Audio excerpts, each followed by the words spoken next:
Illustration number 11. A person in a state of South India produces spoons from eatable materials. It can be eaten after using it. He launched such spoon for the purpose of selling in a state on an experimental level.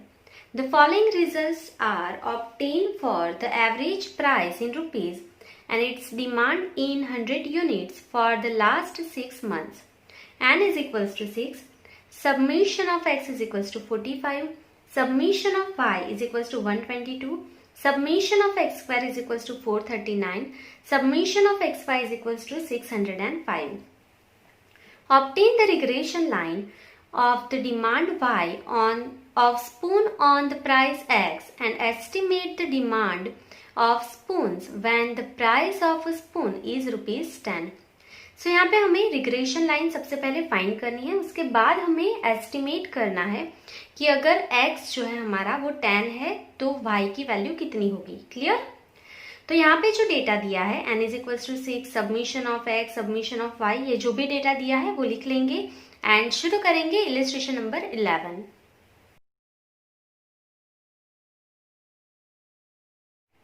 सो यहाँ पे मैंने data लिख लिया है. n is equals to 6, submission of x is equals to 45, submission of y is equals to 122, submission of x square is equals to 439, submission of xy is equals to 605. Clear? सबसे पहले हमें regression line find करनी है, उसके लिए हमें b find करना पड़ेगा. तो b के लिए हम कौन सा फॉर्मूला यूज कर सकते हैं? तो यहाँ पे देखेंगे हमें क्या डेटा दिया है. तो यहाँ पे देखेंगे submission of x and y दे दिया है हमें. जब आपको submission of x why they दिया है, हमें यहाँ पे कोवेरिएशन ऑफ एक्स वाई नहीं दिया है, आर भी नहीं दिया है, सबमिशन ऑफ एक्स वाई दिया है. ठीक है, उसके साथ submission of x square and submission of x भी दे दिया है. सो आप यहाँ पे लॉन्ग सम का फॉर्मूला भी यूज कर सकते हैं और शॉर्ट सम का जो थर्ड फॉर्मूला है वो भी यूज कर सकते हैं बी को फाइंड करने के लिए. ठीक है, सो ऐसा कोई रूल नहीं है कि बी का आप लॉन्ग सम का फॉर्मूला ही यूज करें या शॉर्ट सम का ही यूज करें. यहाँ पे दोनों यूज कर सकते हैं हम. ठीक है, क्योंकि दोनों के लिए डेटा हमें अवेलेबल है. सो सबसे पहले मैं आपको लॉन्ग सम से सॉल्व करके दिखाऊंगी, उसके बाद ऑप्शनल है अगर आपको शॉर्ट सम के फॉर्मूला से सीखना है तो वो भी मैं यहाँ पे आपको दिखा दूंगी. आपको जो इजी लगे वैसे आप सॉल्व कर सकते हैं. ठीक है, तो सबसे पहले लॉन्ग सम का जो फॉर्मूला है वो अप्लाई करेंगे. So B is equals to N summation of x Y minus submission of X into summation of Y divided by n into summation of x square minus submission of x whole square. ठीक है, ये हमारा long सम का formula है. सो अभी इसे solve कर लेंगे. सो n के प्लेस पे यहाँ पे दिया है हमें 6, सबमिशन ऑफ एक्स वाई यहाँ पे हमें दिया है 605 माइनस सबमिशन ऑफ एक्स यहाँ पे दिया है 45, submission of y 122. Clear? Divided by n के प्लेस पे कितना लिखेंगे 6, submission of x square, submission of x square यहाँ पे हमें दिया है कितना है 439 minus submission of x whole square, यहीं से लिख लेंगे 45 का होल स्क्वायर. क्लियर? चलो अभी इसे सॉल्व कर लेंगे हम. सो 6 इंटू 605. सो आंसर क्या आएगा हमारा यहाँ पे 3630. क्लियर? माइनस 45 इंटू 122, इसे सॉल्व कर लेंगे 5490 डिवाइडेड बाय 6 इंटू 439. आंसर क्या आएगा 2634 माइनस 45 का होल स्क्वायर करेंगे 2025. क्लियर? इसे सॉल्व कर लेंगे 3630 माइनस 5490. सो आंसर हमारा क्या आएगा यहाँ पे माइनस 1860 डिवाइडेड बाय 2634 माइनस 2025 609. इसे सॉल्व कर लेंगे 1860 divide by 609. Answer is minus 3.05. 5 के बाद 4 है तो 05 ही रहने देंगे. ठीक है, सो ये हमने सॉल्व कर लिया है. बी जो है आप ये फॉर्मूला अप्लाई करके क्विकली फाइंड कर सकते हैं. अगर आपको शॉर्ट सम का थर्ड फॉर्मूला यूज करना है तो वो भी आप कर सकते हैं. ठीक है, सो ये ऑप्शनल है, इसके लिए यहाँ पे मैं लिख लेती हूँ बी के लिए और. ठीक है, ये दोनों में से आप एक ही अप्लाई करेंगे, दोनों नहीं अप्लाई करना है. ठीक है, और शॉर्ट सम के लिए बी का फॉर्मूला क्या है? तो b is equals to submission of x Y minus n into x bar y bar divided by n into s square x. Clear, variance लेना है हमें यहाँ पे। सो ये जो फॉर्मूला है हमारा लॉन्ग सम का, इसी का डेरिवेशन है ये शॉर्ट फॉर्मूला। ठीक है, आप देखेंगे ये जो फॉर्मूला है हमारा उसका ही डेरिवेशन है। ये डेरिवेशन कैसे होता है ये हम पार्ट 2 में सीखेंगे। हमारा 5th लेसन है डिफरेंशिएशन, उसमें सीखेंगे डेरिवेशन कैसे होता है।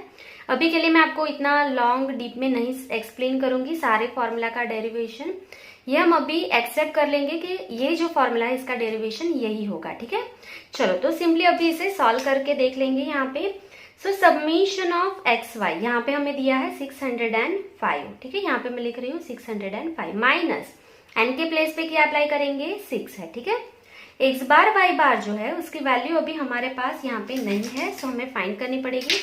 सो यहाँ पे मैं फाइंड कर लूंगी एक्स बार वाई बार। चलिए, सो यहाँ पे लिख लेंगे x bar is equals to submission of x upon N is equals to submission of x यहाँ पे कितना है 45 अपॉन एन कितना है 6। ठीक है, सो डिवाइड कर लेंगे 45 डिवाइडेड बाय 6। सो एक्स बार हमें मिल जाएगा 7.5। क्लियर, चलिए अभी सेम वे में वाई बार फाइंड करना है। सो यहाँ पे मैं लिख रही हूँ y bar is equals to submission of वाई अपॉन N is equals to submission of y यहाँ पे कितना है 122 डिवाइडेड बाय 6। इसे सॉल्व कर लेंगे 122 अपॉन 6। Answer is 20.33। 33 के बाद 3 ही है तो 33 ही रहने देना है। ठीक है, चलिए सो x बार y बार मिल गया है। यहाँ पे लिख लेंगे x बार के प्लेस पे 7.5, y बार के प्लेस पे लिखेंगे 20.33 डिवाइडेड बाय n कितना है 6 है into s of x square. ठीक है, एस स्क्वायर एक्स वेरिएंस हमें चाहिए। सो यहाँ पे कहीं पे भी स्टैंडर्ड डेविएशन भी नहीं दिया है, वेरिएंस भी नहीं दिया है, तो आपको खुद से फाइंड करना पड़ेगा यहाँ पे। सो उसका फॉर्मूला क्या है, सो यहाँ पे लिख लेंगे s square x is equals to submission of x square upon n minus x bar square. ठीक है, ये फॉर्मूला है, ये मैंने आपको प्रीवियस पार्ट में एक्सप्लेन किया था, तो इसे हम अप्लाई करेंगे। ये थोड़ा लंबा हो जाएगा ये फॉर्मूला। ठीक है, ये बहुत ज्यादा कैलकुलेशन है, इसके लिए ये फॉर्मूला जो है लॉन्ग सम से इससे क्विकली सॉल्व हो जाएगा सम। पर ये सिर्फ मैं आपको एक्सप्लेन कर रही हूँ कि अगर आप चाहे तो ऐसे भी सॉल्व कर सकते हैं। ठीक है, दोनों का आंसर सेम ही आएगा। So now submission of x square is equals to 439 divided by N is equals to 6 minus x bar square. X bar हमने यहाँ पे फाइंड किया है 7.5 उसका होल स्क्वायर। ठीक है, सो इसे सॉल्व कर लेंगे 439 डिवाइडेड बाय 6। Answer is 73.16। 16 के बाद 6 है तो 7 लिख लेंगे। 7.5 इंटू इज इक्वल्स टू उसका स्क्वायर 56.25। दोनों को माइनस कर लेंगे, सो हमें यहाँ पे आंसर मिल जाएगा 16.92। सो एस स्क्वायर एक्स हमें मिल गया है, मतलब वेरिएंस हमने फाइंड कर लिया है। ठीक है, सो यहाँ पे मैं लिख लूंगी वेरिएंस है 16.92। ठीक है, चलिए इसे सॉल्व कर लेंगे। 605 माइनस 6.75 इंटू 6 इंटू 7.5 इंटू 20.33। सो यहाँ पे हमें आंसर मिल जाएगा 914.85 डिवाइडेड बाय 6 इंटू 16.92।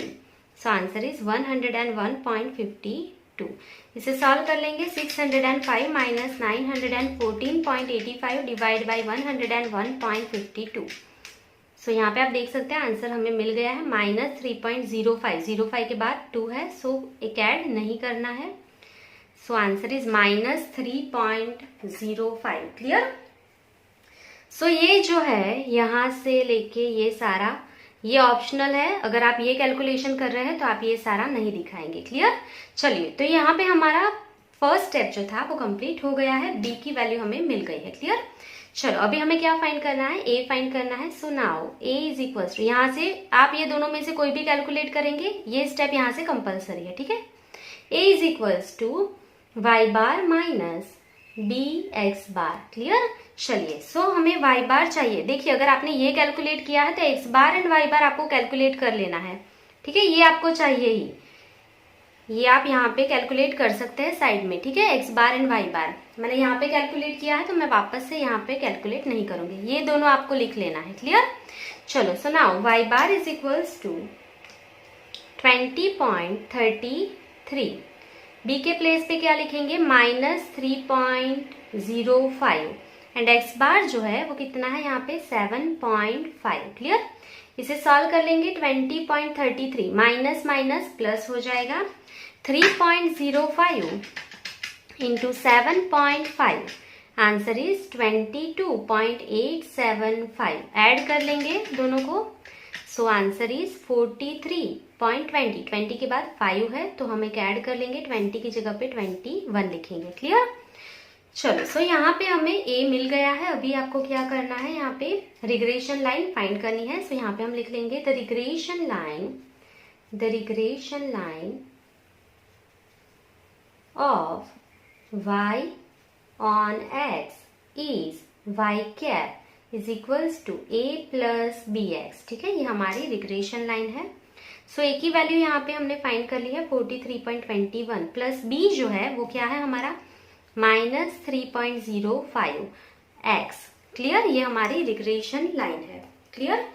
चलो, अभी आपको इसे करना है सॉल्व, तो प्लस माइनस माइनस की साइन आप कर सकते हैं, 43.21 प्लस माइनस -3.05x, ये हमारी रिग्रेशन लाइन है, क्लियर। अभी क्वेश्चन में आगे क्या पूछा है कि अगर x जो है वो 10 रुपीज है तो y का एस्टिमेट जो होगा वो हमें कैलकुलेट करना है। सो सिंपली क्या लिखेंगे, putting x is equals to 10, putting x is equals to 10, ठीक है, x के प्लेस पे 10 अप्लाई करेंगे। So 43.21 minus 3.05 into 10, so is equals to 43.21 minus 3.05 into 10, मतलब 30.5, ठीक है, दोनों को माइनस करेंगे, सो आंसर क्या आएगा 12.71, क्लियर। सो यहाँ पे हमारा आंसर कंप्लीट हो गया है। अगर x जो है वो 10 रुपीज है तो y का एस्टिमेट कितना होगा 12.71, ये 100 यूनिट्स में लिखा है तो हम यहाँ पे आंसर 100 में लिख लेंगे, ठीक है। सो यहाँ पे मैं लिख रही हूँ final answer. So when the price is 10 rupees, estimated demand is 12.71 100 units, ठीक है, उसकी जो डिमांड है वो कितनी होगी 12.71 100 यूनिट्स होगी, क्लियर। सो यहाँ पे आपका इलिस्ट्रेशन नंबर 1 कंप्लीट हो गया है। आई होप कि आपको समझ में आ गया होगा। अभी हम नेक्स्ट इलिस्ट्रेशन पे जाएंगे, illustration number 12।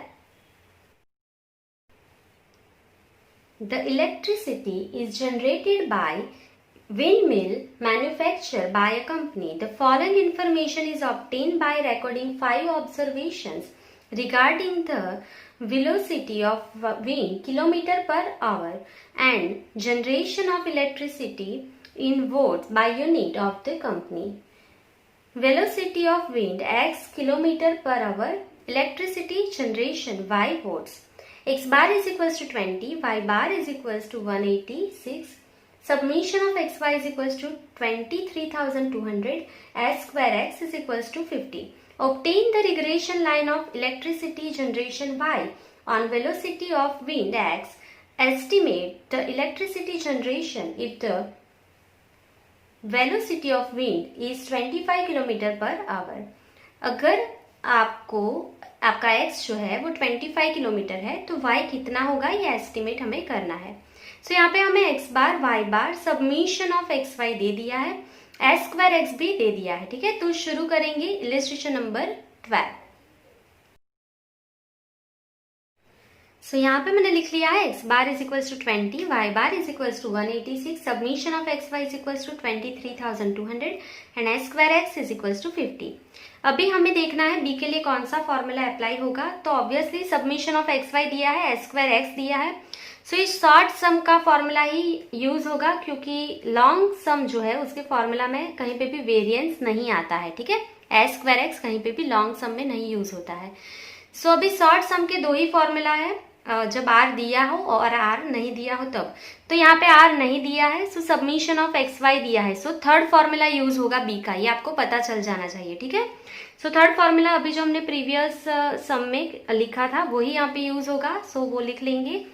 b is equals to submission of x Y minus n into x bar y bar divided by n into s square x, ठीक है। ये फॉर्मूला हमने प्रीवियस जो हमारा इलिस्ट्रेशन था उसमें भी अप्लाई किया था, सेम यहाँ पे अप्लाई होगा।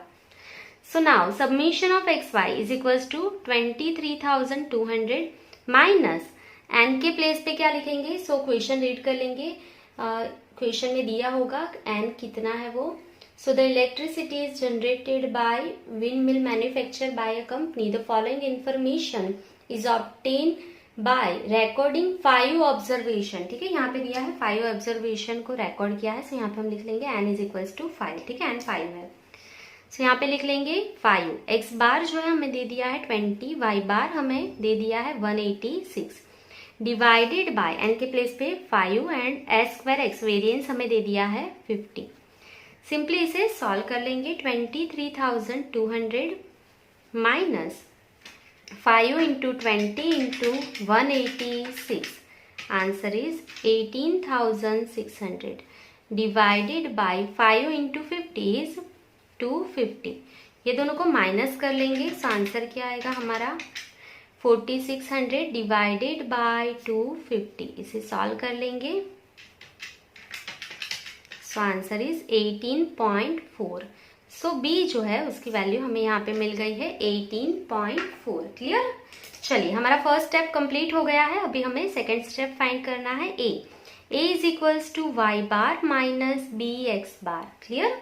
चलिए सो हम यहाँ पे अप्लाई करते जाएंगे। Y bar is equals to 186 minus B की वैल्यू फाइंड की हमने 18.4 and X bar is equals to 20।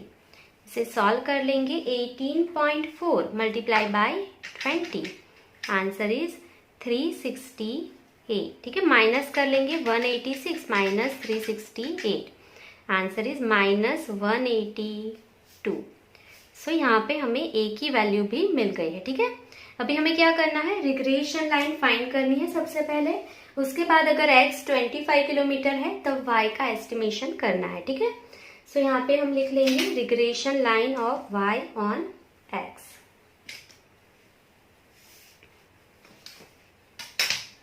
The regression line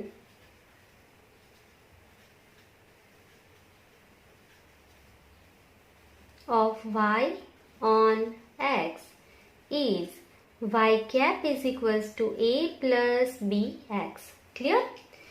चलिए सो यहाँ पे a के प्लेस पे कितना लिखेंगे, माइनस 182 प्लस b के प्लेस पे 18.4 इंटू एक्स। क्लियर। सो ये हमारी रिग्रेशन लाइन है। अभी यहाँ पे आपको पूछा है कि x जो है वो 25 किलोमीटर है। सो यहाँ पे हम लिख लेंगे putting x is equals to 25। Clear. So x के प्लेस पे 25 अप्लाई करेंगे। सो इसे सॉल्व कर लेंगे। Minus 182 plus 18.4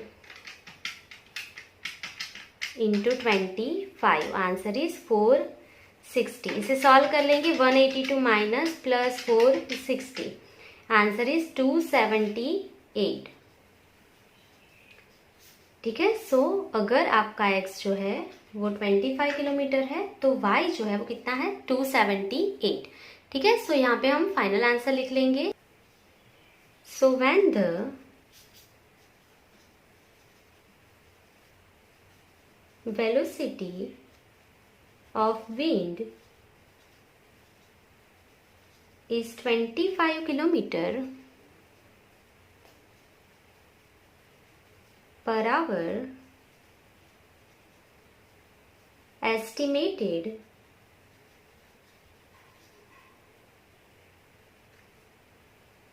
watt electricity